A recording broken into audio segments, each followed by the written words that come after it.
حفر النار أو كما قال النبي عليه الصلاة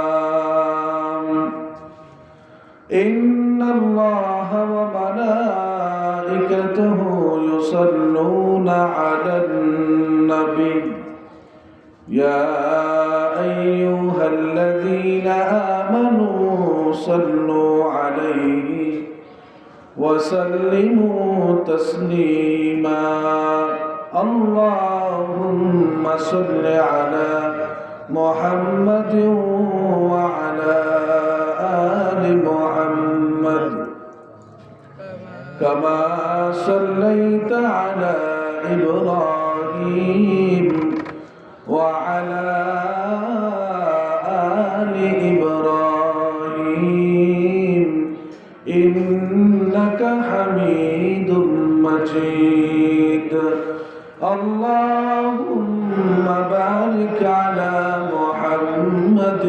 وعلى آل محمد كما باركت على إبراهيم وعلى آل إبراهيم إنك حميد مجيد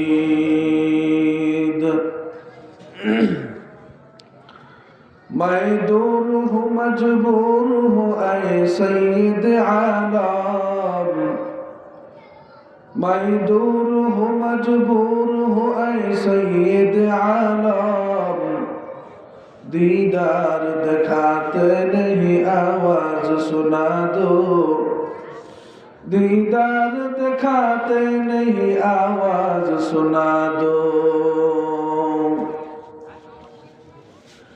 मैं सूरत यूसुफ को नहीं चाहने वाला मैं सूरत यूसुफ को नहीं चाहने वाला मैं कैस के मानंद नहीं आशिक लैला मैं कैस के मानंद नहीं आशिक लैला ला इलाहा इल्लल्लाह जोरे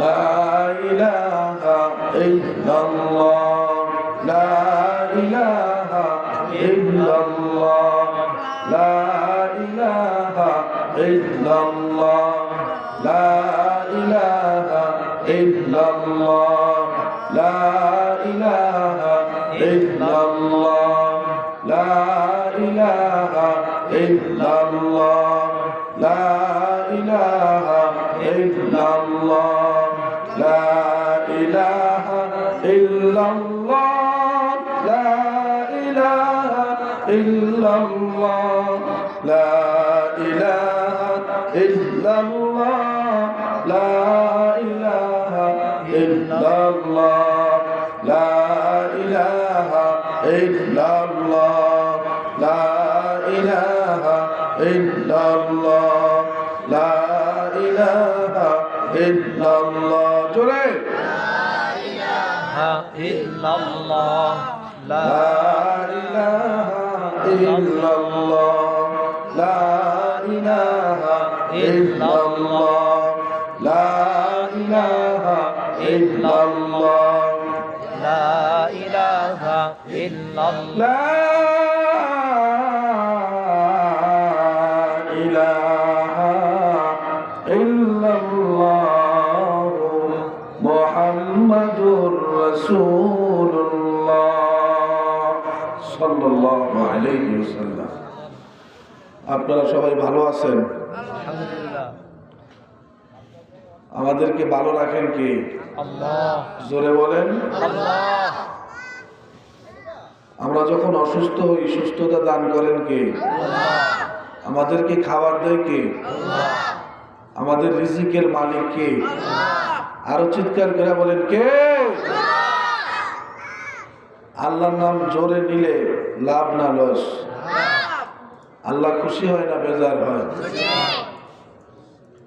দুনিয়ার মানুষ দুনিয়ার অর্থ সম্পদওয়ালারা ওদের কাছে মানুষ চাইলে ওরা নারাজ হয়, ঠিক কি ঠিক না? আর আল্লাহ না চাইলে কি হন? বেজার হন। এরপরও কি মানুষ আল্লাহর কাছে চায়? আল্লাহ না চাইলে নারাজ হয়, এরপরও মানুষ আল্লাহর কাছে চায় না। অথচ যার কাছে চাইলে সে মন থেকে দেয় না, বরং মনে মনে কষ্ট পায়। আমরা বারবার মানুষের কাছেই চাই, অথচ মানুষের কাছে চাই কেন? আমরা মনে করি যে ওর টাকা আছে, সম্পদ আছে, ওর বাড়ি গাড়ির অভাব নাই, সে চাইলে আমাদেরকে দিতে পারে। আমরা এই নিয়তে তাদের কাছে চাই। অথচ বলেন ওই মানুষটাকে অর্থ সম্পদ দিছে কে? আল্লাহ। নয়াপুর পশ্চিম পাড়া সামাজিক কবরস্থানের উন্নয়ন প্রকল্পে আজকের এই মাহফিল, এই অত্র এলাকার ভিতরে যারা স্টেজে আছেন ওনাদেরকে ছাড়া আরো মানুষ আছে না নাই? জোরে বলেন, কম না বেশি? তাদের কানে কি মাইকের আওয়াজ যাইতেছে? এরপরেও তারা আসে না। বুঝা গেল আল্লাহ তাদেরকে আসার শক্তি দেয় না, ঠিক কি ঠিক না? আল্লাহ তাদেরকে আসার শক্তি দেয় না। অথচ আজকের এই মজলিসকে যারা অবহেলা করে, খেল তামাশায় করে নষ্ট করতেছে, এই জন্য কাল কিয়ামতের দিন তাকে আফসোস করতে হবে, ঠিক কিনা বলে? কেমন আফসোস করবে?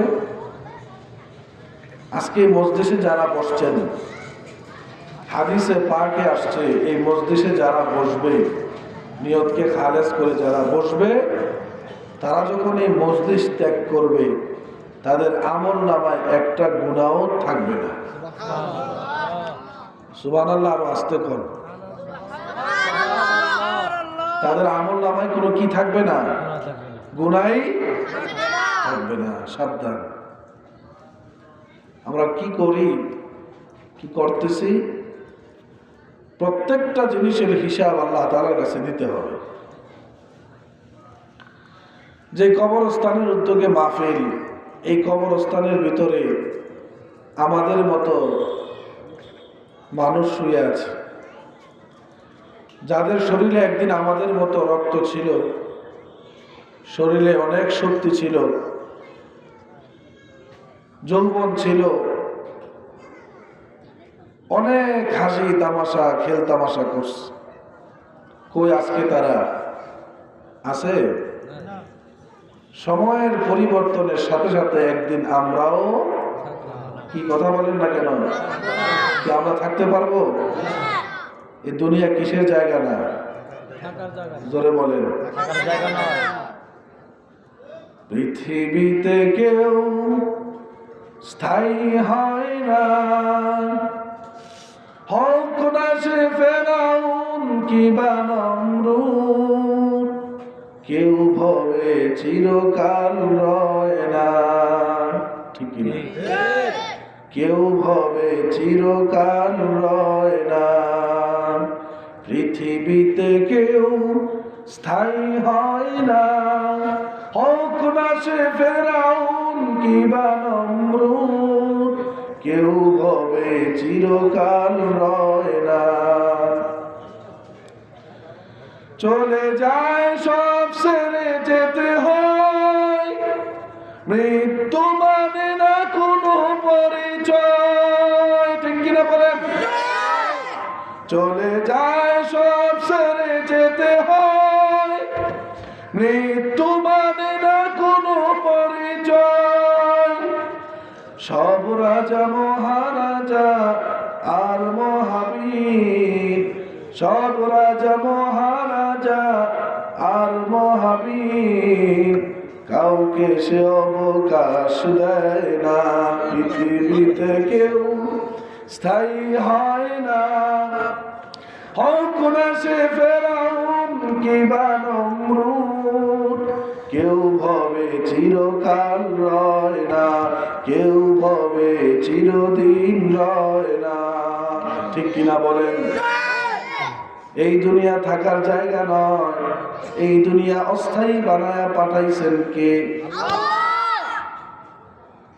আমার পূর্বপুরুষ এক সময় জমিনের মধ্যে ছিল, সময়ের পরিবর্তনের কারণে আজকে তারা নাই, তারা মাটির সাথে মিশে গেছে। একটা দিন এমন সময় আসবে যে সময় আমি আর আপনি থাকতে পারবো না, আমরা কবরস্থানে চলে যাব। ঠিক কিনা বলেন? এই দুনিয়া থাকার জায়গা নয়। যাই দুনিয়াকে স্থায়ী মনে করছে, যেই ব্যক্তি দুনিয়াটাকে আপন মনে করছে, দুনিয়া তাকেই লাথি মেরে কবরে ফালাই দিছে। ঠিক কিনা বলেন? ফেরাউন তার মতো প্রতাপশালী বাদশা কেউ ছিল না। শত শত বছর ক্ষমতা চালাইছে, শত শত বছর রাজত্ব করেছে, মানুষের উপরে অন্যায় নির্যাতন জুলুমের স্টিম রুলার চালাইছে। ওই ফেরাউন থাকতে পারে নাই। ঠিক কিনা বলেন? ফেরাউন চলে গেছে। আল্লাহ তাআলা ফেরাউনের লাশটাকে মিশরের জাদুঘরের মধ্যে রাইখা গোটা পৃথিবীর মানুষকে বললেন, লিতাকুনা লিমান খালফাকা আয়া। কয় ফেরাউন রে, তোর বডিটা অন্য বডির মতো নষ্ট হবে না, অন্য বডির মতো পচবে না, গলবে না। তোর বডিটা আমি মিশরের জাদুঘরের মধ্যে রাখার ব্যবস্থা করে দিলাম। দুনিয়াতে যারাই নির্যাতন করবে, অত্যাচার করবে, জুলুম করবে, তারা যেন তোর মতো ফেরাউনের লাশটার দিকে তাকায়।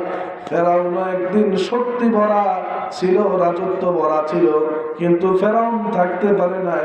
বোঝা গেল কোনো স্বৈরাচার থাকতে পারবে না। দুনিয়াতে কেউ থাকতে পারবে না, দুনিয়া থাকার জায়গা নয়। আজকে এই ওয়াজকে কেন্দ্র করে যারা এই স্টেজের মধ্যে এসে বসছেন, ক্বালা রাসূলুল্লাহ সাল্লাল্লাহু আলাইহি ওয়াসাল্লাম, নবীজি বলেন, লা ইয়াশকা জালিসুহুম, যারা মাহফিলের প্যান্ডেলে বসবে তারা যে নিয়তে বসুক না কেন, যদি মাহফিলের মধ্যে বসে যায়, সামিয়ানার নিচে বসে যায়, নবী বলেন একটা মানুষও খালি হাতে ফেরত যাবে না। তাদের আমল নামার গুনাহগুলা মাফ করিয়া খালি জায়গাগুলাতে নেকি দ্বারা ভরে দিবেন কে?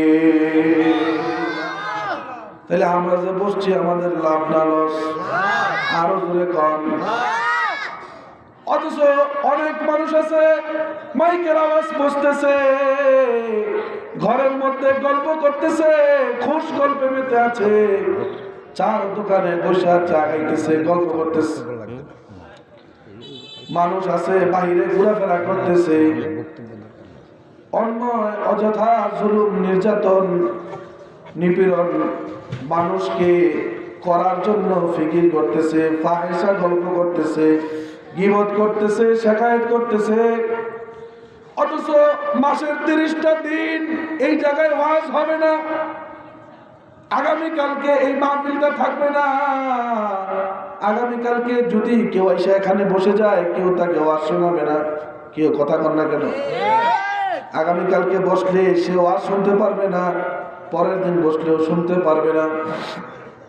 কেমন যেন আল্লাহ তাআলা আমাদেরকে ডাক দিতেছেন, আল্লাহ তাআলা কেমন যেন আমাদেরকে বলতেছেন, হে মায়াপুরের পশ্চিম পাড়ার মানুষেরা শোনো, তুমি তোমার জীবনের 40টা বছর নষ্ট করে দিছো, তুমি তোমার জীবনের 50টা বছর নষ্ট করে দিছো। তুমি 50 বছর নামাজ পড়ো নাই, রোজা রাখো নাই, যাকাত দাও নাই, মসজিদে যাও নাই, মানুষের উপকার করো নাই। এই জন্য লা তাকুনাতু মির রাহমাতিল্লাহ, তুমি আল্লাহর রহমত থেকে নিরাশ হও না। সুবহানাল্লাহ। আল্লাহর রহমত থেকে নিরাশ হও না। তুমি যদি মনে করো 50 বছর আমি গুনাহ করেছি, মনে হয় আল্লাহ আমারে জাহান্নামে ফেলাই দিছে। আল্লাহ কয় না না না, তোর বাড়ির সামনে ওয়াজের ব্যবস্থা কইরা আমি তোরে ডাকতেছি, আয় আয় আয়। যদি সওয়াবের নিয়তে আইসা বসতে পারো, কোনো একটা কথা এমন হইতে পারে তোর কলবের ভিতরে হেদায়েতের নূর জ্বলে যাবে। তাহলে যারা দূরে বসে রয়েছে এরা কি খুব লাভের মধ্যে আছে না? সাবধান, প্রত্যেকটা সেকেন্ডের হিসাব আল্লাহর কাছে দিতে হবে। প্রত্যেকটা সেকেন্ডের হিসাব আল্লাহর কাছে। হ্যাঁ, চুল পরিমাণ কারচুপি করার কোনো সুযোগ নাই। দুনিয়াতে আমরা কত বাহানা করি, ঠিক কিনা বলেন? দুনিয়াতে 5 টাকা, 10 টাকা, 20 টাকা, 100 টাকার জন্য এটারে কিভাবে আমরা না দিয়া বাঁচতে পারি, কিভাবে আমরা এটাকে গোপন কইরা ঢাইকা রাখতে পারি না, এটার হিসাবও আল্লাহর কাছে দিতে হবে। কথা কোন ঠিক কিনা বলেন? এই জন্য আমাদের নবী আমাদেরকে বলছেন যে তোমরা এই মজলিসগুলোতে বসবো যখন তোমাদের কাউকে আল্লাহ খালি হাতে ফিরাবেন না।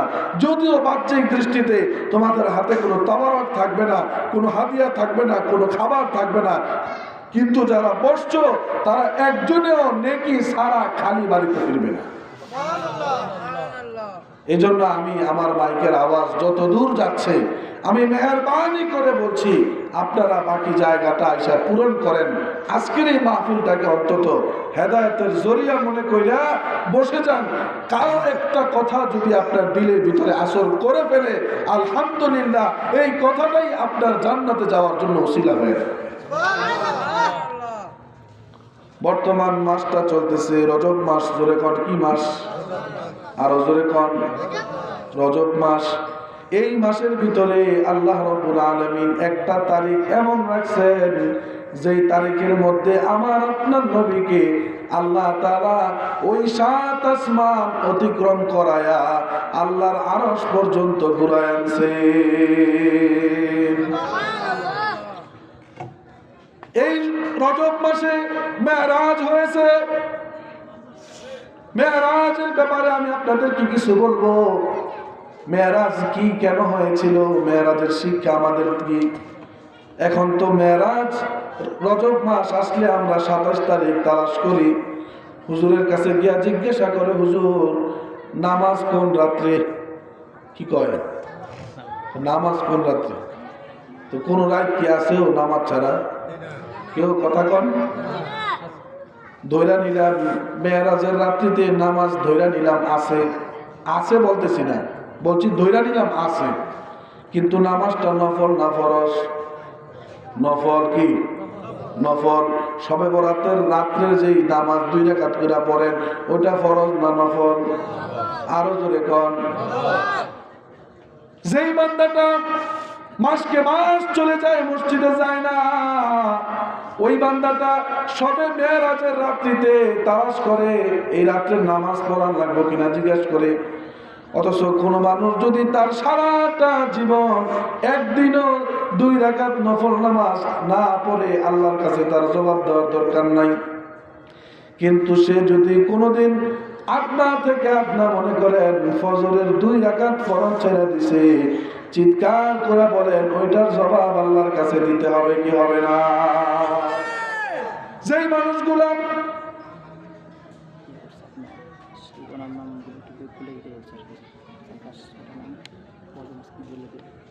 এখনই বলবো,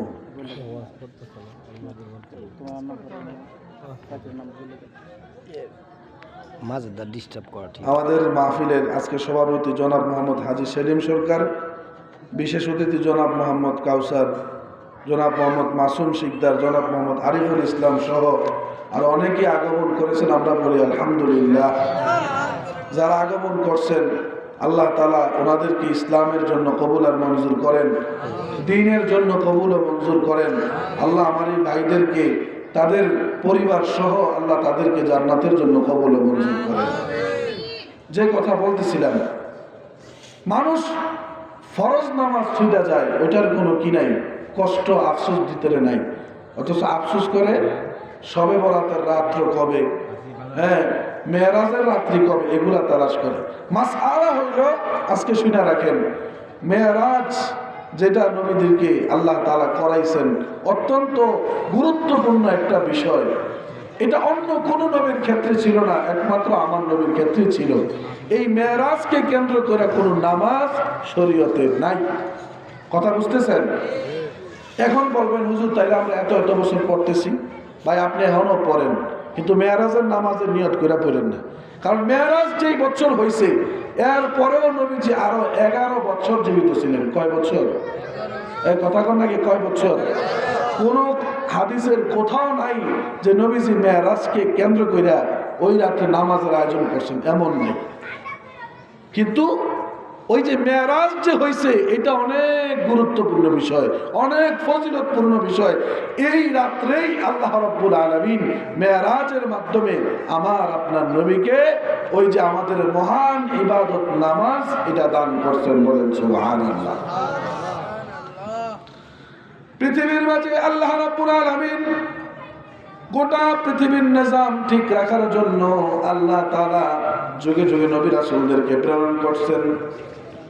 নবী রাসূলদেরকে প্রেরণ করতে গিয়া সর্বশেষ নবী, আখেরি নবী জনাবে মুহাম্মদুর রাসূলুল্লাহ সাল্লাল্লাহু আলাইহি ওয়াসাল্লামকে আল্লাহ তাআলা প্রেরণ করলেন সর্বশেষ। এই নবীকে আল্লাহ তাআলা সাইয়্যিদুল মুরসালিন বললেন। আল্লাহ বলেন ওয়া আরসালনাকা ইল্লা রাহমাতাল লিল আলামিন। এই নবীকে যদি আমি না বানাইতাম আসমান এবং জমিনের কোনো কিছু আমি আল্লাহ তৈরি করতাম না। আসমান বানাইলাম আমি আমার নবীর জন্য, জমিন বানাইলাম আমি আমার নবীর জন্য, পাহাড় বানাইলাম আমার নবীর জন্য, সাগর নদী নালা যত রকমের নিয়ামত আছে সব কিছু বানাইলাম আমি আমার নবীর জন্য। মোহাম্মদ কো আগার পয়দা না করতে আসমান ও জমিন পয়দা না হতে। আল্লাহ রাব্বুল আলামিন আসমান এবং জমিন বানাইতেন না যদি আমার আপনার নবী মুহাম্মদুর রাসূলুল্লাহ সাল্লাল্লাহু আলাইহি ওয়াসাল্লামকে সৃষ্টি না করতেন। আল্লাহ তাআলা আসমান জমিন বানাইতেন না। এমন মহান নবী আল্লাহ রাব্বুল আলামিন আমাদের নবীকে অন্য অন্য নবীদের থেকে কিছু বিষয়ের মাধ্যমে বৈশিষ্ট্য মণ্ডিত করছেন। অন্য অন্য নবীদের থেকে কিছু বিষয় দিয়া আমার আপনার নবীকে আল্লাহ তাআলা আলাদা মর্যাদা দান করছেন। সুবহানাল্লাহ। শ্রেষ্ঠত্ব দান করছেন, মর্যাদায় উন্নীত করেছেন। অনেক বিষয় আছে, কিন্তু আমি আজকে বিশেষভাবে 3টি বিষয়ের আলোচনা করব। যে 3টা বিষয় একমাত্র আমার আপনার নবীর ছিল, অন্য কোনো নবীর ছিল না। 1 নম্বর বিষয় হইল আমার আপনার নবী জনাবে মুহাম্মদুর রাসূলুল্লাহ সাল্লাল্লাহু আলাইহি ওয়াসাল্লামকে আল্লাহ রাব্বুল আলামিন সিনা চাক করছেন। আরবিতে বলে শক্কে সদর, বাংলাতে বলে ওই যে আপনার পুরা এই জায়গা থেকে নাভি পর্যন্ত ফাইরা, ইংরেজিতে এটাকে ওপেন হার্ট সার্জারি বলে। নাম শুনছেন কি শোনেন নাই? এইভাবে মানুষ চিকিৎসা প্রযুক্তির মাধ্যমে অনেক মানুষের এত বেশি রোগ হয়, অনেক বিশেষ কারণে ওপেন হার্ট সার্জারি করা লাগে। এটা আমাদের নবী মুহাম্মদুর রাসূলুল্লাহ সাল্লাল্লাহু আলাইহি ওয়াসাল্লামের জীবনী থেকে আবিষ্কার করা হয়েছে। বলেন সুবহানাল্লাহ। এই সিনা চাক কি এটা বুঝবেন না না বললে? এই সিনা চাক, শক্কে সদর, ওপেন হার্ট সার্জারি যেটাই বলেন না কেন, এই বিষয়টা আমাদের নবীর ক্ষেত্রে 2 বার হয়েছে। একবার হইল শিশুকালে আম্মা জান হালিমাতুস সাদিয়া রাদিয়াল্লাহু আনহার বাড়িতে যখন উনি দুধ পানের জন্য গেলেন। উনি দুধ পানের সময়কালে উনি প্রায় সময় বিকালবেলা অন্য অন্য বাচ্চাদের সাথে খেলাধুলা করতে যাইতেন, কিন্তু নবী আলাইহিস সালাম কোনোদিন খেলতেন না। উনি দূর থেকে দাঁড়ায় দাঁড়ায় খেলা দেখতেন। নবীজির আরেকজন দুধ ভাই ছিল হযরতে আব্দুল্লাহ। ওই যে আব্দুল্লাহ দুধ পান করতো নবীজির সাথে একই মায়ের কাছ থেকে। মায়ের নাম হলো হালিমাতুস সাদিয়া। একদিনের বিকালের ঘটনা, নবী আলাইহিস সালাম ওই যে আব্দুল্লাহর সাথে আসতেছে। আসার সময় হঠাৎ করে 2জন মানুষ আমার আপনার নবীকে হাত ধইরা একটা গাছের ছায়ার নিচে নিয়ে শোয়াই দিলেন। তখন নবী যে ছোট্ট শিশু মানুষ, এই অবস্থা দেখলেন। ওনার আরেক দুধ ভাই আব্দুল্লাহকে আব্দুল্লাহ এই দৃশ্য দেখলেন, দেখতেছেন দুইটা মানুষ যে আসছে, ওই যে একেবারে গলার নিচ থেকে নাভি পর্যন্ত চিরা ফেলছে। চিরার পর নবীজির কলব মুবারকটাকে বাইর করছেন, বাইর কইরা জমজমের পানি দিয়া বালা করে দৌত কইরা আবার নবীজির ভিতরে ফিট কইরা আবার আগের মতো শিলায়া নবীজিকে বাড়িতে পাঠাই দিছে। বলেন সুবহানাল্লাহ। নবীজির ভাই আব্দুল্লাহ এই ঘটনা দেখার পর হালিমাতুস সাদিয়ার কাছে বলে, মাগো, দুইজন ব্যক্তিকে দেখছি আমার ভাইকে গাছের ছায়ার নিচে শোয়া কি যেন করতেছে। হালিমাতুস সাদিয়া এই ঘটনা শুনে আশ্চর্য হয়ে গেছে। এটা তো সাধারণ কোনো বিষয় নয়। কিছুক্ষণ পরে যখন সরকারে তো আলম নবী মুহাম্মদুর রাসূলুল্লাহ হালিমাতুস সাদিয়ার কাছে আসছে, হালিমাতুস সাদিয়ার সাহস পাইলেন না যে প্রশ্ন করবেন কে তোমাকে নিয়েছে। হালিমাতুস সাদিয়া বললেন, এই শিশু দুনিয়ার সাধারণ কোনো শিশু নয়, তার সাথে আল্লাহর সম্পর্ক আছে না নাই। ওই যে শিশুকালে একদিন করলেন, সিনা চাক করলেন, আল্লাহ রাব্বুল আলামিন কুদরতি ভাবে আমার আপনার নবীর কলবটাকে ধুইয়া দিয়েছেন জমজমের পানি দিয়া। বলেন, জমজমের পানি থেকে স্বচ্ছ আর পবিত্র আর দামি পানি পৃথিবীতে আসেনি। কেউ কথা কন না কেন? জমজমের পানি খাইছেন নি? যারা খাইছেন আরো খাওয়ার তৌফিক হোক, যারা খান না আল্লাহ তাদেরকে খাওয়ার সুযোগ করে দেন। ওই যে শিশুকালে একদিন শক্কে সদর ওপেন হার্ট সার্জারি করলেন, আবার যখন বড় হয়ে গেলেন নবী আলাইহিস সালাতু ওয়াস সালাম মেরাজে যাওয়ার আগে নবী আলাইহিস সালাম মক্কাতে উম্মে হানির ঘরে শোয়া ছিলেন, চাচাতো বোন উম্মে হানি। ওই জায়গা থেকে জিবরিল আলাইহিস সালাতু ওয়াস সালাম আয়েশা নবীজিকে হাতিমে কাবার সামনে শোয়াই দিলেন। শোয়ানোর পরে আবার ওই যে শিশুকালে করেছিলেন তার গলা থেকে নিয়ে নাভি পর্যন্ত চিরা তার কলবটাকে বের কইরা আবারও জমজমের পানি দিয়া দৌত কইরা আবার আগের জায়গায় লাগাই দিলেন। আমরা যে শুনি আমাদের নবীজি মাসুম, কোনো গুনাহ নাই। কেউ আমগো নবীর গুনাহ আসেনি? আমগো নবী কেন, দুনিয়ার কোন নবীর কোন গুনাহ নাই। নবীরা নবুয়তের আগেও মাসুম, নবুয়তের পরেও মাসুম, নবীরা নিষ্পাপ, নবীদের কোনো গুনাহ হয় না। কিন্তু আমার নবী অন্য নবীর মতো নয়। আমার নবীকে আল্লাহ তাআলা অন্য নবীর থেকে শ্রেষ্ঠত্ব দিয়েছেন, কি দেন নাই? কি কোন কথা কন না কেন? নবী আলাইহিস সালামকে আল্লাহ তাআলা বড় হওয়ার পর ওই যে এইভাবে শক্কে সদর করিয়া নবীজিকে বললেন, কদ গফারাল্লাহু লাকা মা তাকদ্দামা মিন যামবিকা ওয়া মা তাআখার। নবী গো, আপনার আগেও কোনো গুনাহ নাই, আপনার পরেও কোনো গুনাহ নাই, আপনার জীবনের সমস্ত গুনাহ মাফ করে দিয়েছেন কে? এই যে একটা বিষয় শক্কে সদর ওপেন হার্ট সার্জারি, এর মাধ্যমে আল্লাহ তাআলা আমার আপনার নবীকে পৃথক করেছেন অন্য নবীদের থেকে, কারণ এটা অন্য নবীদের হয় নাই। এই কথা বুঝতেছেন নি? যারা শুনতেছেন মনোযোগ সহকারে শোনেন, অল্প সময় কথা হবে, যখন মনোযোগ সহকারে শুনবেন কিছু নিয়ে বাড়িতে যাইতে পারবেন ইনশাআল্লাহ। এক নাম্বার বিষয়, আমার নবীজির কলবকে আল্লাহ তাআলা জমজমের পানি দিয়ে ধৌত করছেন। দুই নাম্বার বিষয়, ওয়াসাহিবুল মিরাজ, আমার নবীকে আল্লাহ রাব্বুল আলামিন দুনিয়া থেকে 7 আসমান ঘুরায়া আল্লাহর আরশ পর্যন্ত নিয়ে আল্লাহ সরাসরি কথা বলছেন না? সুবহানাল্লাহ। আস্তে কোন, এই একটা নবীর নাম কোন যে আল্লাহর সরাসরি দেখছে? এটা নবীর নাম কোন বলতে পারবেন? না, মুসা আলাইহিস সালাম আল্লাহকে দেখে নাই, কথা বলছেন। যেই ঘটনায় গেছি মুসা আলাইহিস সালামের কথাও আসবে। নবী আলাইহিস সালাতু ওয়াস সালাম মায়ের পেট থেকে কষ্ট শুরু থেকে, মায়ের পেটে যখন আসলেন কিছুদিন পরেই ওনার বাবা আব্দুল্লাহ ইন্তেকাল করলেন। বলেন, এটা একটা নবজাতক শিশুর জন্য কষ্ট কি কষ্ট না?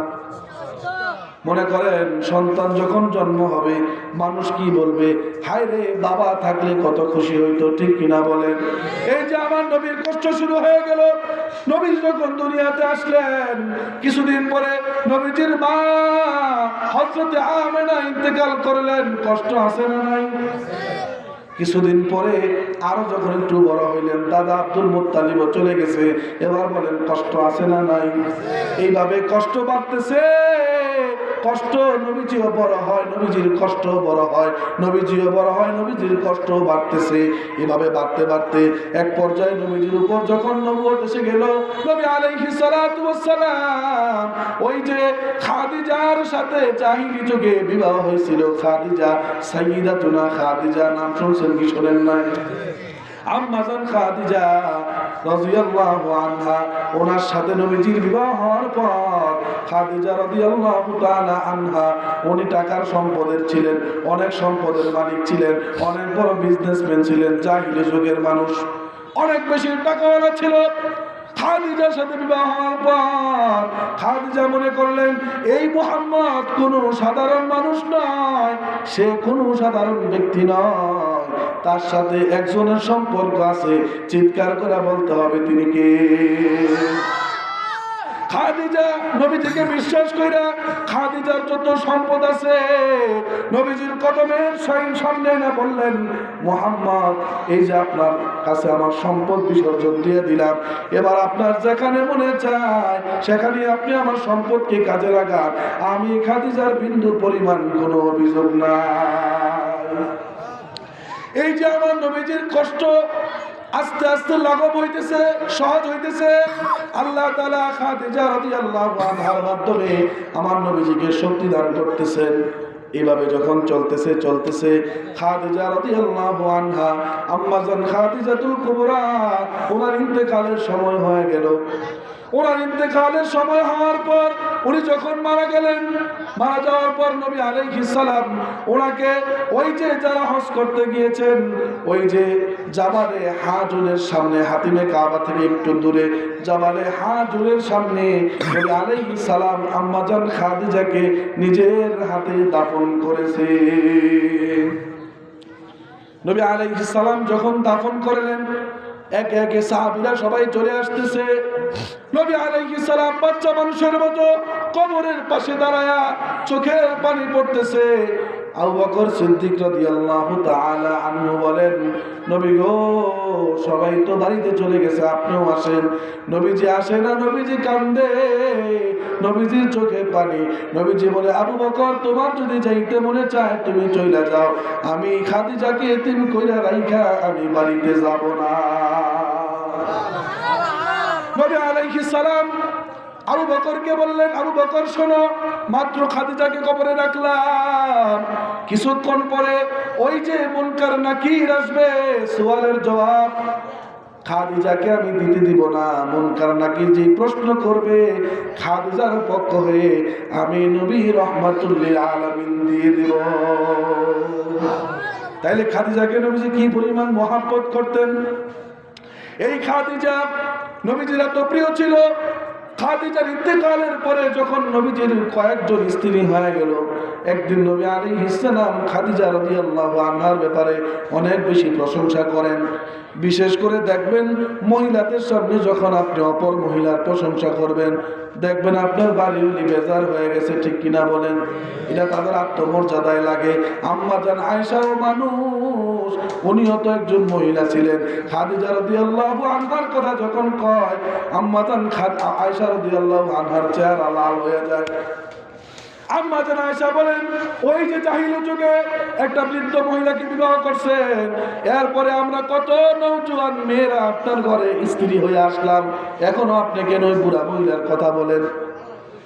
ইতিহাস প্রমাণ করে, হাদিসের মধ্যে আসছে, আমার আপনার নবী জনাবে মুহাম্মদুর রাসূলুল্লাহ সাল্লাল্লাহু আলাইহি সাল্লাম জীবনে কোন স্ত্রীর গায়ে হাত তোলে নাই।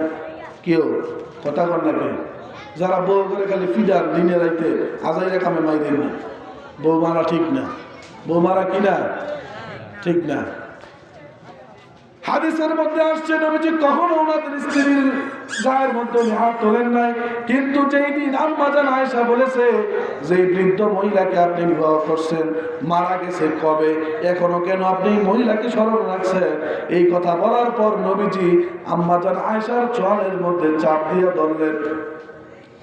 চোয়ালের মধ্যে চাপ দিয়া ধরে বললেন, আয়েশা রে, কারে তুমি বৃদ্ধ বলো, কারে তুমি বুড়া বলো, কারে তুমি বলো, ভুলে যাইতাম তোমরা তো আমার সুখের দিনের স্ত্রী, আমার দুঃখের দিনের কষ্টের সঙ্গীর নাম খাদিজা। এই খাদিজা রাদিয়াল্লাহু আনহা ওই যে নবীজি যখন পাহাড়ের মধ্যে ধ্যানে মগ্ন ছিলেন, গায়ে হারার মধ্যে যখন নবীজি ওই আল্লাহর ধ্যানের মধ্যে ছিলেন, ওই বিশাল পাহাড়ের উঁচুতে যারা হাজী সাহেবরা গেছেন দেখছেন সিঁড়ি দিয়া দিছে এখন বর্তমান সৌদি সরকার, এরপরও কত কষ্ট হয়। আর ওই সময়ে কোনো সিঁড়িও ছিল না, বড় বড় পাথরগুলো অতিক্রম কইরা খাদিজা আমার আপনার নবীর জন্য খাবার নিয়ে যায়। এত কষ্ট করছেন খাদিজা রাদিয়াল্লাহু আনহা, নবীজি তাকে বলতে পারে নাই। খাদিজার কিসের অভাব ছিল? তার সম্মান সম্পদ টাকা পয়সার কোনো কিছুর অভাব ছিল না, সব কিছুই না বিসর্জন দিয়া দিছেন নবী মুহাম্মদের চরণে। কেন দিয়া দিছেন? খাদিজা রাদিয়াল্লাহু আনহা জানতেন ওয়াল আখিরাতু খায়রু ওয়া আবকা, আখিরাতই হলো একমাত্র চিরস্থায়ী, দুনিয়া হলো অস্থায়ী। ঠিক কি না বলেন? এই খাদিজা রাদিয়াল্লাহু আনহা যখন চলে গেলেন, বলতে হবে বুঝে থাকলে নবীজির কষ্ট কমছে না বাড়ছে? কি কষ্ট আরো বাইরে গেছে। ওই যে মায়ের পেটে থাকতে বাবা হারাইছেন, দুনিয়াতে আসার কিছুদিন পরে মা হারাইছেন, কিছুদিন পরে দাদা হারাইছেন, এরপরে যখন একজনের কাছে আশ্রয় নেয় হযরতে খাদিজাকেও তিনি হারায় আরো বেশি এতিম হয়ে গেলেন। এবার আর নবীজির কেউ নাই, আছে আবু তালেব, এও তিনি মুসলমান না, কিন্তু নবীজিকে মহব্বত করতেন কি করতেন না? নবী আলাইহিস সালাম যখন কোনো কিছু করতেন মক্কাতে, কাফেরদের সমস্ত লিডাররা মুহাম্মদকে রুখে দেওয়ার জন্য দাঁড়ায় যাইতো, কিন্তু আবু তালেব একমাত্র ছিলেন নবীজির প্রত্যেকটা কাজে উনি সহযোগিতা করতেন। ওনার নাম আবু তালেব। কি? আবু তালেব। এই আবু তালেব নবীজিকে এত সাহায্য করেছে, নবীজি যখন খবর পাইলেন আবু তালেব চলে গেছে অন্তিম শয্যায়, মুমূর্ষু অবস্থায় আছে, দৌড়ে গেল চাচার বাড়িতে, যাইয়া গিয়া দেখে আবু তালেব মৃত্যুর জন্য অপেক্ষমান। দৌড়ে গিয়া বললেন, চাচা, হায় আমার চাচা, সারা জীবন আপনাকে ইসলামের জন্য দাওয়াত দিলাম, চাচা গো আপনি একদিনও আমার কথা শুনেন নাই। চাচা আজকে আপনি চলে যাইতেছেন, কিছুক্ষণ পরে আপনার বিদায় হয়ে যাওয়ার সময় আমি দেখতেছি আপনি আর সামান্য সময় দুনিয়াতে থাকবেন। চাচা গো, আপনি আমাকে আখেরি নবী হিসাবে মানার কোনো দরকার নাই, আপনি শুধু বলে যান লা ইলাহা ইল্লাল্লাহ, আল্লাহ ছাড়া কোনো মাবুদ নাই, এই কথার সাক্ষ্যটা দিয়া যান, বাকি জান্নাতে নেওয়ার দায়িত্ব আমি মুহাম্মদের। এমন সময় আবু জাহেল, আবু লাহাব আইসা বলতেছে, আবু তালেব রে, যেই তুমি সারাটা জীবন চলে গেলা, কখনো বাপ দাদার মুখে চুলকারি মাখো নাই, বংশের মুখে চুলকারি মাখো নাই, মৃত্যুর সময় আইসা কি তুমি তোমার বংশের ভিতরে চুলকারি মারবা? তুমি তোমার বাপ দাদার মুখে চুলকারি মারবা? না না না আবু তালেব, তুমি মুহাম্মদের ভুলের মধ্যে পাড়া দিও না। এই কথা বলার পর ওই যে আবু তালেব চলে গেল, আল্লাহ কোরআনের আয়াত নাযিল করে দিলেন। আল্লাহ বললেন, জিবরিল রে, আমার হাবিব কষ্ট পাইছে, চাচা মুসলমান হইতে পারে নাই, আমার নবী কষ্ট পাইছে, দৌড়ায় যাও আমার নবীর কাছে গিয়া ফরমানটা বলে দাও, ইন্নাকা লা তাহদি মান আহবাবতা ওয়ালাকিন্নাল্লাহ ইয়াহদি মান ইয়াশা। হে নবী মুহাম্মদ, আপনি কেন দুনিয়ার কেউ কাউকে হেদায়েত দিতে পারে না, হেদায়েত পায় সে যার ব্যাপারে কে চায়। জোরে কোন আল্লাহ চায়, কে চায়? আল্লাহ চাইছে বিধায় আমরা মুসলমান। কেউ কিন্তু আল্লাহর কাছে আমরা প্রস্তাব করি নাই, আল্লাহর কাছে দরখাস্ত লিখি নাই, আল্লাহর কাছে কোনো ফরম পুরা করি নাই। কথা কোন ঠিক কিনা বলেন?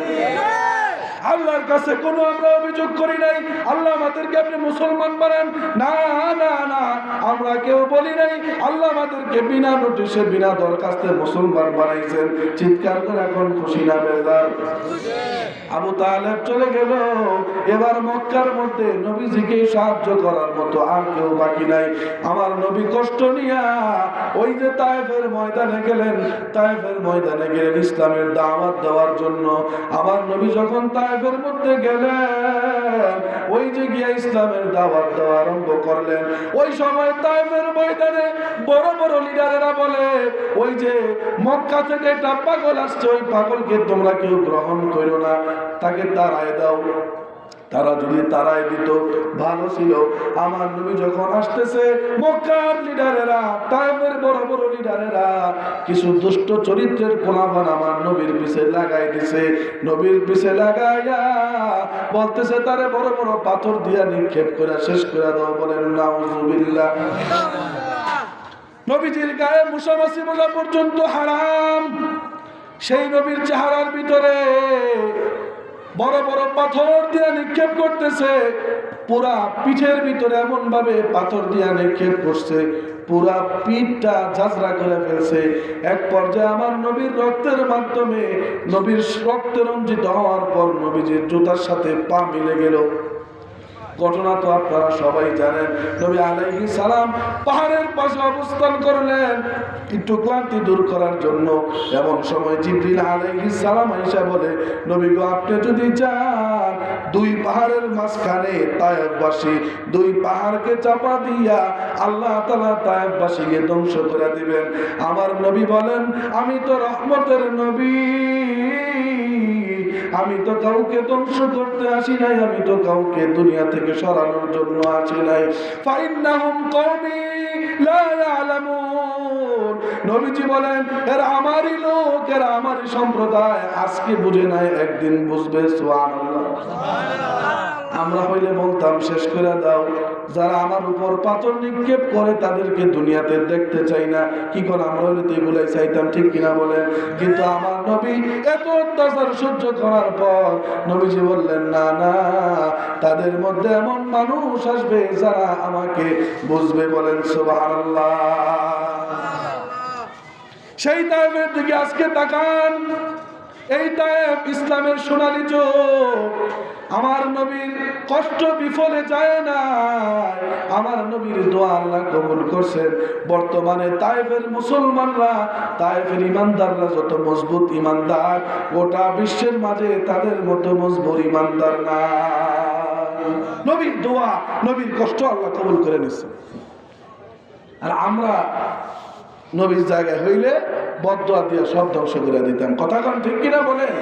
না, বদদোয়া দিয়েই যে সব শেষ হয়ে যাবে না। নবীজি হেদায়েতের দোয়া করছেন। এই যে নবীজি তায়েফের ময়দানে অত্যাচারের নির্যাতনের শিকার হয়েছেন, বলেন এতে নবীজির কষ্ট কমছে না বাড়ছে? কেউ? আমি কিন্তু নবীজির কষ্ট বাড়তেছে ওই দিকেই যাইতেছি, কমার কোনো সুযোগ নেই। নবীজির কষ্ট, মাকে হারাইলেন, বাবা হারাইলেন, দাদা হারাইলেন, যারা নবীজিকে একটু সাহায্য করছে এদেরকেও নবীজি হারাইলেন।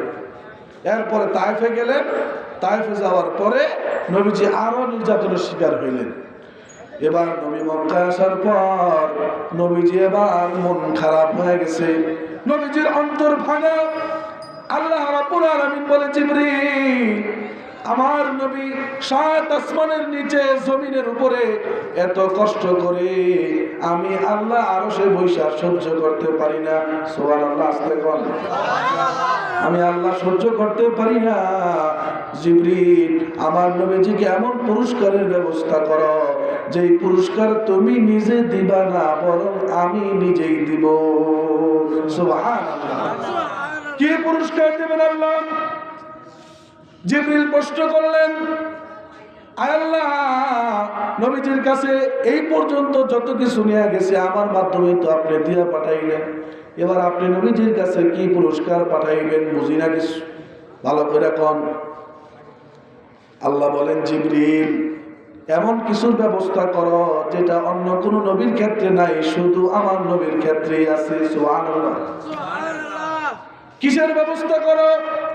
জিবরিলকে বললেন, সব আসমানে অর্ডার করে দাও, ঘোষণা করে দাও, 7 আসমানের নিচে জমিনের উপর থেকে একটা মাখলুক, একজন মানুষ আল্লাহর স্পেশাল মেহমান হয়ে আসতেছে। সুবহানাল্লাহ। ওই যে মেরাজ, এত বছর মেরাজ শুনছেন, এটা আল্লাহর পক্ষ থেকে পুরস্কারের নাম। নবীজিকে বলে দিলেন। জিবরিল আলাইহিস সালাম আয়েশা বললেন, নবীজি ওঠেন, দ্রুত ওযু করেন। ওযু করার পর আমি বিস্তারিত বলবো না, সংক্ষেপে বলে যাই। নবী আলাইহিস সালামকে নিয়ে আরোহণ শুরু করলেন। যেই বাহনের মাধ্যমে গেলেন, ওই বাহনের নাম হইল বোরাক, এক ধরনের একটা পশু। ওইটার গতিসীমা কেমন ছিল?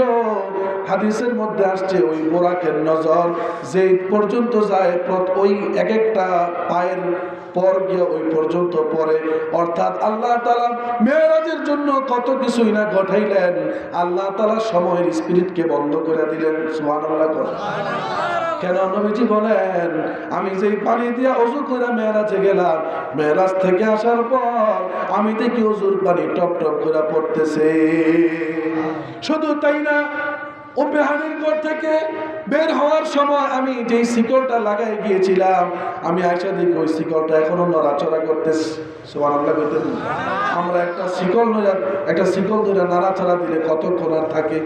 নবী আলাইহিস সালাম ওই যে মেরাজে গেলেন, আল্লাহ রাব্বুল আলামিন বিশেষভাবে নবীজিকে নিয়ে গেলেন। নিয়ে যাওয়ার পর আল্লাহ রাব্বুল আলামিনের সাথে নবীজি সরাসরি কথা বললেন। কিভাবে? সুবহানাল্লাহ। একেবারে সামনাসামনি বসায় কথা বললেন। নবী আলাইহিস সালামকে কথা বইলা জান্নাত দেখাইলেন, জাহান্নাম দেখাইলেন, নাজ নেয়ামত দেখাইলেন। অনেক কিছু দেখানোর পর বিস্তারিত লম্বা ঘটনা, সময় নাই, হুজুর চলে আসবেন। আমি বলি, নবী আলাইহিস সালাম আসার সময় নবীজিকে 50 ওয়াক্ত নামাজ দিয়েছেন। জোরে কোন কয় ওয়াক্ত? আরো জোরে কোন কয় ওয়াক্ত? নবীজিকে 50 ওয়াক্ত নামাজ যখন দিলেন, নবীজি যখন নামাজ দিয়ে আসতেছে, দেখা হয়ে গেল সপ্তম আসমানে হযরত ইব্রাহিম আলাইহিস সালামের সাথে। ইব্রাহিম আলাইহিস সালাম প্রশ্ন করলেন, হে আখিরি জামানার নবী, কি দিয়ে আপনাদের পুরস্কার দিছে? নবী কয়, আমার আল্লাহ 50 ওয়াক্ত নামাজ দিছে। সুবহানাল্লাহ। ইব্রাহিম আলাইহিস সালাম কিছুই বলে না। ইব্রাহিম আলাইহিস সালাম বলে, যান, আলহামদুলিল্লাহ, আপনি পুরস্কার নিয়ে জমিয়ে যান।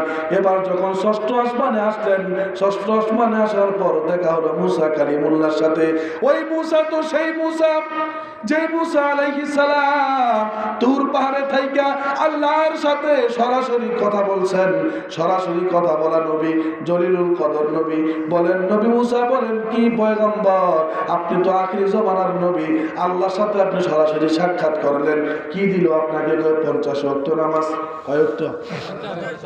এখানে একটা ছোট্ট হাকিকত জেনে রাখি, নবী আলাইহিস সালাম আল্লাহর সাথে সরাসরি সাক্ষাৎ করছেন। আমি শুরুতেই বলছি, অন্য কোন নবী আল্লাহকে দেখতে পারে নাই, কিন্তু মুসা আলাইহিস সালামের একটা ঘটনা আছে। একদিন নবী মুসা আলাইহিস সালাম তুর পাহাড়ে আল্লাহকে প্রশ্ন করলেন, ফানজিরনি ইলাইক, আল্লাহ, আমি আপনারে দেখতে চাই। কারণ মানুষ যখন মানুষের সাথে কথা কয়, দূর থেকে ফোনে কথা কয়, তখন দেখার আশঙ্কা তৈরি হয় কিনা বলেন? দেখার আগ্রহ তৈরি হয় কিনা বলেন? কি বলেন? দূর থেকে কথা বলছি অনেক, দোস্ত এবার তুমি আসো, তোমাকে সরাসরি দেখতে চাই। মুসা কয়, আল্লাহ, কত কথা বললাম আপনার সাথে, কিন্তু আপনারা দেখতে চাই। মুসা আলাইহিস সালাম এই কথা বলার পর আল্লাহ বললেন, লান তারানি, উসে মানা তু জাতা है मगर देखा नहीं जाता, मुसल्लम लन तरानी है वो इस्तिदलाल कुरआनी। अल्लाहु আকবার। আল্লাহ বললেন, মুসা, তুই আমাকে দেখতে পারবি না? যদি দেখতেই চাও, ওয়ালাকিন ইনজুর ইলাল জাবাল, এখন তুমি দেখতে চাইলে তুমি পাহাড়ের দিকে তাকাও, আসমানের দিকে তাকাও না, সহ্য করতে পারবা না। আল্লাহর কাছে মুসা আলাইহিস সালাম কাকুতি মিনতি করার পর আল্লাহ জাররা পরিমাণ নূর, কি পরিমাণ? যারা বুঝেননি, কাপড় দেখবেন চিপ দেওয়ার পরে যারা দিলে ছোট ছোট বিন্দু বিন্দু কি যেন বাইর হয়, ঠিক কিনা বলেন? ওই জাররা থেকে জাররা পরিমাণ আল্লাহ তাআলা নূরের জলকানি দিলেন, সাথে সাথে পাহাড়টা চূর্ণ বিচূর্ণ হয়ে গেল। ফাখাররা মূসা সাইকা, মূসা আলাইহিস সালাম অজ্ঞান হয়ে জমিনে পড়ে গেছে। সুবহানাল্লাহ। নবী আলাইহিস সালাম, মূসা আলাইহিস সালাম যখন পড়ে গেলেন, হুঁশ ফেরার পর আল্লাহ কয়, কি মূসা দেখছনি? কয়, আল্লাহ আমি যে নূরের তাজাল্লি সহ্য করতে পারবো না, জানলে আমি আপনার কাছে আবদার করতাম না। তাইলে মূসা আলাইহিস সালাম আবদার কইরা আল্লাহর যাররা পরিমাণ নূর সহ্য করতে পারে নাই। মূসা যখন প্রশ্ন করছে, হে আখিরি জামানার নবী রে, আল্লাহর সাথে তুমি সরাসরি মাত্র কথা বলে আসছো, এবার তুমি বলো তোমারে কি দিছে? কয় 50 ওয়াক্ত নামাজ। ওই যে মূসা আলাইহিস সালামের মনে হয়ে গেছে তুর পাহাড়ের ঘটনা, ওই যে আল্লাহরে দেখতে পারে নাই। এবার মূসা নবী কয়, আমি যদিও আল্লাহরে দেখতে পারি নাই, যে আল্লাহরে সরাসরি দেখছে আমি তার চোখের দিকে তাকায় থাকবো। সুবহানাল্লাহ, জোরে কর। আমি তার চোখের দিকে তাকায় থাকবো। মূসা আলাইহিস সালাম দীর্ঘ সময় আমার আপনার নবী মুহাম্মদুর রাসূলুল্লাহ সাল্লাল্লাহু আলাইহি সাল্লামের চোখ মোবারকের দিকে তাকায় রইলেন। এবার নবী মূসা মনে মনে ভাবলেন, কতক্ষণ তাকায় থাকবো? নবী মুহাম্মদ তো দুনিয়াতে চলে যাবে, যেহেতু তার সফর শেষ হয়ে যাইতেছে। এবার নবী মূসা এমন একটা পলিসি করলেন, এমন একটা কৌশল করলেন, যে কৌশল করার কারণে উম্মতে মুহাম্মদীর লাভ হয়ে গেছে। বলেন সুবহানাল্লাহ। নবী মূসা আলাইহিস সালাম বলেন, হে নবী মুহাম্মদ, যাও, আমি তো বনি ইসরাইলের উম্মতের নবী ছিলাম। বনি ইসরাইলকে মাত্র কয়েক ওয়াক্ত নামাজ আল্লাহ দিয়েছিলেন, এটাও তারা ঠিকমতো আদায় করে নাই। তোমার উম্মতকে যে 50 ওয়াক্ত দিলেন, তোমার উম্মত তো 50 ওয়াক্ত আদায় করবে না, তাড়াতাড়ি গিয়া 5 ওয়াক্ত কমাই নিয়ে আসো। আল্লাহর কাছে গেলেন, গিয়া আল্লাহর কাছে বললেন, আল্লাহ কমাই দেন। আল্লাহ কমাই দিলেন। এইভাবে মূসা আলাইহিস সালাম আমাদের নবীকে আল্লাহর কাছে পাঠাইলেন 9 বার। চিৎকার করে কোন কয়বার? 9 বার আল্লাহ তাআলার কাছে নবীজিকে পাঠাইলেন। এখানে মূসা আলাইহিস সালামের উদ্দেশ্য ছিল, আমি 9 বার আখিরি জমানার নবীকে আল্লাহর কাছে পাঠাবো, আর সে 9 বার আল্লাহকে সরাসরি দেখে আসবে। আর সে যখন নাইমা 6ষ্ঠ আসমানে আসবে, আমি নবী মূসা ওই নতুন নতুন যে দেখে আসছে ওই চোখের দিকে তাকায় থাকবো। কথাটা বুঝেন না? একবার দেখে আসছে, আমি তার চোখের দিকে তাকায় একটু আনন্দ নিলাম যে মাত্র আল্লাহর দেখে আসছে। আবার যদি পাঠাই, আবার আল্লাহর দেখে আসবে, আবার আমার কাছে আসবে, আমি আবার দেখবো। তাহলে মূসা আলাইহিস সালামের উদ্দেশ্য হইল নবীজিকে বারবার আল্লাহর কাছে পাঠাইয়া আল্লাহর সাক্ষাৎ লাভ করাইবেন, এতে উনিও নবীজির চোখের দিকে চাইয়া আল্লাহর সাক্ষাতের মজা নেবেন। চিৎকার করে করেন আল্লাহু আকবার। নবী আলাইহিস সালাম 9 বার গেলেন। কয়বার? 9 বার। এবার প্রতিবারে যদি 5 ওয়াক্ত করে নামাজ কমানো হয়, 5 নং কত? 45। জোরে কর। 45। এইভাবে 9 বার আল্লাহ তাআলার কাছে আবেদন করার পর 5 ওয়াক্ত করে কমায়া আল্লাহ তাআলা 45 ওয়াক্ত কমাই দিলেন। এবার বলেন নামাজ থাকে কয় ওয়াক্ত? 5 ওয়াক্ত। নবী আলাইহিস সালাম যখন আল্লাহ তাআলার কাছে এই 5 ওয়াক্ত নিয়ে আসতেছেন, আল্লাহ তাআলা বললেন, হে নবী, আখির জামানার পয়গম্বর, সরকারি দো আলম, আমার কলিজার মুহাব্বতের পয়গম্বর, আমার রহমাতুল লিল আলামিন, মা ইউবাদদালুল কওল লাদাইয়া ওয়া মা আনা বিযাল্লামিন লিল আবিদ। আল্লাহ বলেন, হে পয়গম্বর, আমার দরবার থেকে যেটাই ফয়সালা হয় ওইটা আর পরিপূর্ণভাবে ওইটা কি পরিবর্তন হয় না, এটা আল্লাহর রীতিনীতি। আল্লাহ যেটা একবার কয়টার পরিবর্তন হয় না। তাহলে নামাজ তো আল্লাহ কয় ওয়াক্ত দিছিলেন? 50 ওয়াক্ত, কমে গেছে 45 ওয়াক্ত। তাহলে আল্লাহর কথা তো ঠিক থাকে না। কথা কোন ঠিক কিনা বলেন? এবার আল্লাহ তাআলা বললেন, হে আখিরি জামানার নবী, শোনো, আমি যেটা বলছি ওইটাই থাকবে, যদিও 45 ওয়াক্ত কমাই দিছি। তোমার কোন উম্মত যদি 5 ওয়াক্ত নামাজ সুন্দর মতো টাইম মতো আদায় করে, তোমার উম্মতকে জানায় দাও, তোমার উম্মতের আমল নামায় 50 ওয়াক্ত নামাজের সওয়াব দিয়া দিব। এবার যখন 5 ওয়াক্ত নামাজ দিয়া আখির জামানার নবী মুসা আলাইহিস সালামের কাছে আসলেন। মুসা আলাইহিস সালাম বললেন, আবার যান, আরো কমাই নিয়ে আসেন। কিন্তু প্রতিবারে তো পাঁচ ওয়াক্ত করে কমাইছে। এবার আমার নবী ভাবলেন, এবারও যদি আমি আল্লাহর কাছে গিয়ে আবদার করি, আল্লাহ যদি 5 ওয়াক্ত কমায় দেয়, আমার উম্মতের জন্য নিয়ে যাওয়ার মতো আর কিছুই থাকে না। নবীজি বললেন, ইন্নী আস্তাহিয়াইতু, হে নবী মুসা, আমি লজ্জা পাই, আমি আর আল্লাহর কাছে যাইতে পারবো না। এবার নবী আলাইহিস সালাম 5 ওয়াক্ত নামাজ দিয়ে আমাদেরকে হাদিয়া দিয়া দিলেন। এবার বলেন, আমরা যদি 5 ওয়াক্ত নামাজ পড়ি, আমাদের আমল নামায় কয় ওয়াক্তের ফজিলত? জোরে কোন? বুঝা কইছেন না? না বুঝা? বুঝা 50 ওয়াক্ত। ফয়সালা কার? আরো জোরে কোন? তাইলে আমার নবীজিকে আল্লাহ তাআলা অন্য অন্য নবীর থেকে শ্রেষ্ঠত্ব দান করেছেন। প্রথম বিষয় হইল, আমার নবীর সিনা চাক করছেন, শখকে সদর করছেন, কলবটাকে জমজমের পানি দিয়া একবার না 2 বার ধুইছেন। সাহাবায়ে কেরামদের মধ্য থেকে অনেকে বলেন, যারা নবীজির দেহ মোবারক খালি গায়ে দেখছেন, বলেন আমরা দেখছি একটা কাপড় 2 দিকে কেচি দিয়া কাটার পর শিলি দিলে যেই রকম দেখা যায়, নবীজির বুক মুবারকের মধ্যে দেখছি শিলি দেওয়া। এটা ছিল 1 নাম্বার বিষয়, আমার নবীর শ্রেষ্ঠত্বের। 2 নাম্বার বিষয় হইল, আমার নবীজিকে আল্লাহ মেরাজ দান করছেন। জোরে কোন কি? কথা কোন না কেন? এবার বলেন, মেরাজ অন্য কোন নবীর আসেনি? আরো জোরে কোন? অন্য কোন নবীর আর মেরাজ নাই, শুধু আমার আপনার নবীর মেরাজ ছিল। অথচ বনি ইসরাইলের নবী মুসা আলাইহিস সালাম বললেন, আপনার উম্মত ঠিক মতো আদায় করতে পারবে না। কথা তো আসলে ঠিক, আমরা 5 ওয়াক্ত ঠিক মতো করতে পারি না, ঠিক কিনা বলেন?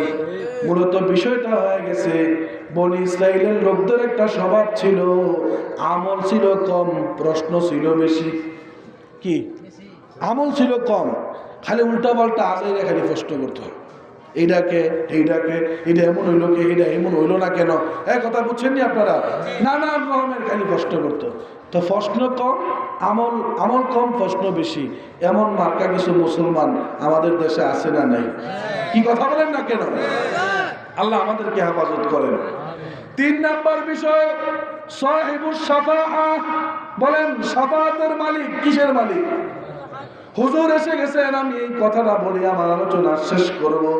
আমার নবীকে আল্লাহ তাআলা অন্য অন্য নবীর থেকে শ্রেষ্ঠত্ব দান করছেন। 3 নাম্বার বিষয় হইল, শাফাআতের মালিক বানায়। কিসের মালিক? শাফাআতের মালিক। শাফাআত কেমন হবে?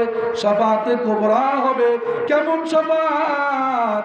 কাল কিয়ামতের কঠিন ময়দানে, হাসরের ওই কঠিন দিনে, যখন হাসরের মানুষগুলা বিচার দেরি হওয়ার কারণে বেচাইন হয়ে যাবে, পেরেশান হয়ে যাবে, পাগল হয়ে যাবে, ওই দিন হাসরের ময়দানের মানুষগুলো দৌড়ায় যাবে আদম নবীর কাছে। জোরে কোন নবীর কাছে?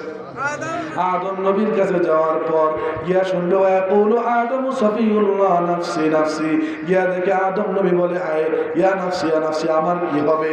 এইবার যখন নূহ আলাইহিস সালামের কাছে গেলেন, নূহ আলাইহিস সালাম দেখে নাফসি নাফসি বলে। শীস আলাইহিস সালামের কাছে গেলেন, শীস আলাইহিস সালাম বলে নাফসি নাফসি। হায় রে, আমার কি হবে? এক নবী আরেক নবীর কাছে পাঠায় দেয়। হাসরের মানুষগুলা দৌড়ায়। এবার দৌড়ায় যাইতে যাইতে গিয়া গেল ইব্রাহিম আলাইহিস সালামের কাছে। ইব্রাহিম আলাইহিস সালামের কাছে যাওয়ার পর ইব্রাহিম আলাইহিস সালাম বলে, আমার কাছে নয়, আজকে আল্লাহর সামনে আমারও দাঁড়ানোর কোনো ক্ষমতা নাই। যাও মুসা নবীর কাছে যাও। মুসা আলাইহিস সালামের কাছে যাওয়ার পর মুসা আলাইহিস সালাম বললেন, আমার কাছেও নাই। আজকে আল্লাহ তাআলা ঘোষণা দিয়ে দিয়েছেন, লিমানিল মুলকুল ইয়াউম লিল্লাহিল ওয়াহিদিল কাহ্হার। মহারাগে রাগান্বিত আল্লাহ, আজকে আল্লাহর সামনে দাঁড়ানোর কোনো ক্ষমতা নাই। আল্লাহ বলবেন, দুনিয়ার রাজা বাদশারা কই? যারা অহংকার করে মানুষের উপর জুলুম করছো, যারা উলামায়ে কেরামের উপর নির্যাতন করছো, যারা মানুষের টাকা মেরে দিছো, জমিন মেরে দিছো, মানুষের উপর অত্যাচার করছো, আইনাল মুতাকাব্বিরুন আইনাল মুতাজাব্বারুন। কই রে জালেমরা কই? পারলে আজকে আমার সামনে আইসা দাঁড়া। বলেন, আল্লাহর সামনে যাওয়ার সাহস থাকবে নি?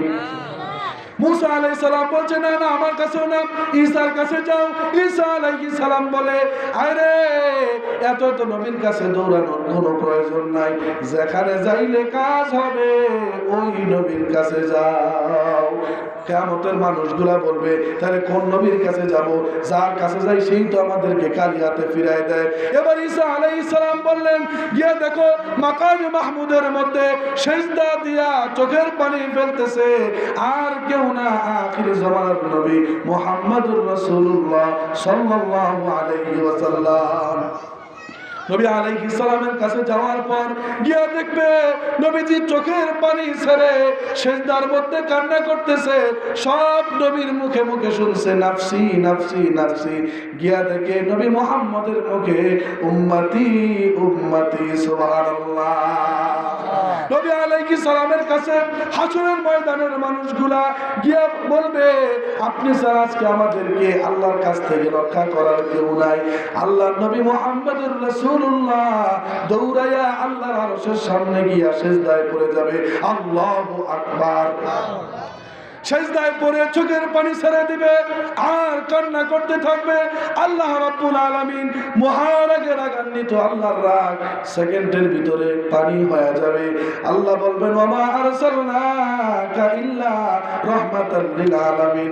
নবী গো আমি আপনারে বানাইলাম দুনিয়ার জন্য রহমত, আপনি আজকে আমার সামনে সিজদা দিয়া কাঁদবেন, এটা আমি সহ্য করতে পারি না। ইয়া মুহাম্মদ ইরফা রাসাক, মুহাম্মদ সাল্লাল্লাহু আলাইহি সাল্লাম আপনি মাথা উঠান। ইসফা তুশাফা, আপনি আজকে সুপারিশ করেন, যত সুপারিশ করবেন সুপারিশ কবুল করবেন কে? আরো জোরে কর কে? সাল তো আপনি আল্লাহর কাছে চান, চাইতে থাকেন, যত চাইবেন দিবেন কে? এইভাবে আল্লাহ রাব্বুল আলামিনের রাগকে ঠান্ডা করিয়া কাল কিয়ামতের ভয়াবহতা অবস্থা, কঠিন হাসরের ময়দানের অবস্থা ঠান্ডা করে দিবেন। আর কেউ না, আমার আপনার নবী কিসের মাধ্যমে করবেন? যেটার নাম হইল শাফাআতে কুবরা। অন্য অন্য নবীরাও সুপারিশ করবে, তবে আমার এই নবীর আমার নবীর এই সুপারিশের দ্বারে কাছেও না। আমার নবী যখন বিচারের ফয়সালা করবেন এরপরে মানুষগুলা শান্ত হবে। এই শাফাআতের মাধ্যমে আল্লাহ আমার আপনার নবীকে অন্য নবীদের থেকে আরো বেশি খাস করছেন, বলেন সুবহানাল্লাহ। আল্লাহ রাব্বুল আলামিন যেই কথাগুলো আপনাদের সামনে অগুছালো ভাবে বলছি, গুছাইতে পারি নাই, কারণ লম্বা চূড়া বিষয় চাইলেও আপনি এত সংক্ষেপে শেষ করা যায় না। হযরত এসে গেছেন, অনেক মুরব্বী মানুষ, এটা আমার বেয়াদবি হয়েছে, এরপর আমি হুজুরের কাছে মাফ চাই, হুজুর যেন আমাকে বদদুয়া না দেয়। কথাটা শেষ করার জন্য আমি হুজুরকে কষ্ট দিচ্ছি। যে কথাগুলো বলছি আল্লাহ আমাদের সকলকে আমল করার মতো, ইখলাসের সাথে আমলের নিয়তে নিজের জীবনকে সুন্দর করার মতো তৌফিক দান করেন। কবরস্থানে যারা আছে আল্লাহ ওনাদের কবরকে জান্নাতের বাগান বানায় দেন। আপনারা আখিরি মুনাজাত দিয়া বাড়িতে যাইবেন, কে কে আছেন হাত তোলেন ইনশাআল্লাহ। নারে তাকবীর, নারে তাকবীর। জিহাদি সাহেবের আগমন, শুভেচ্ছার স্বাগতম। আজকের মাহফিল সফল হোক, সফল হোক। লিল্লাহি তাকবীর। আসসালামু আলাইকুম ওয়া রাহমাতুল্লাহি ওয়া বারাকাতুহু।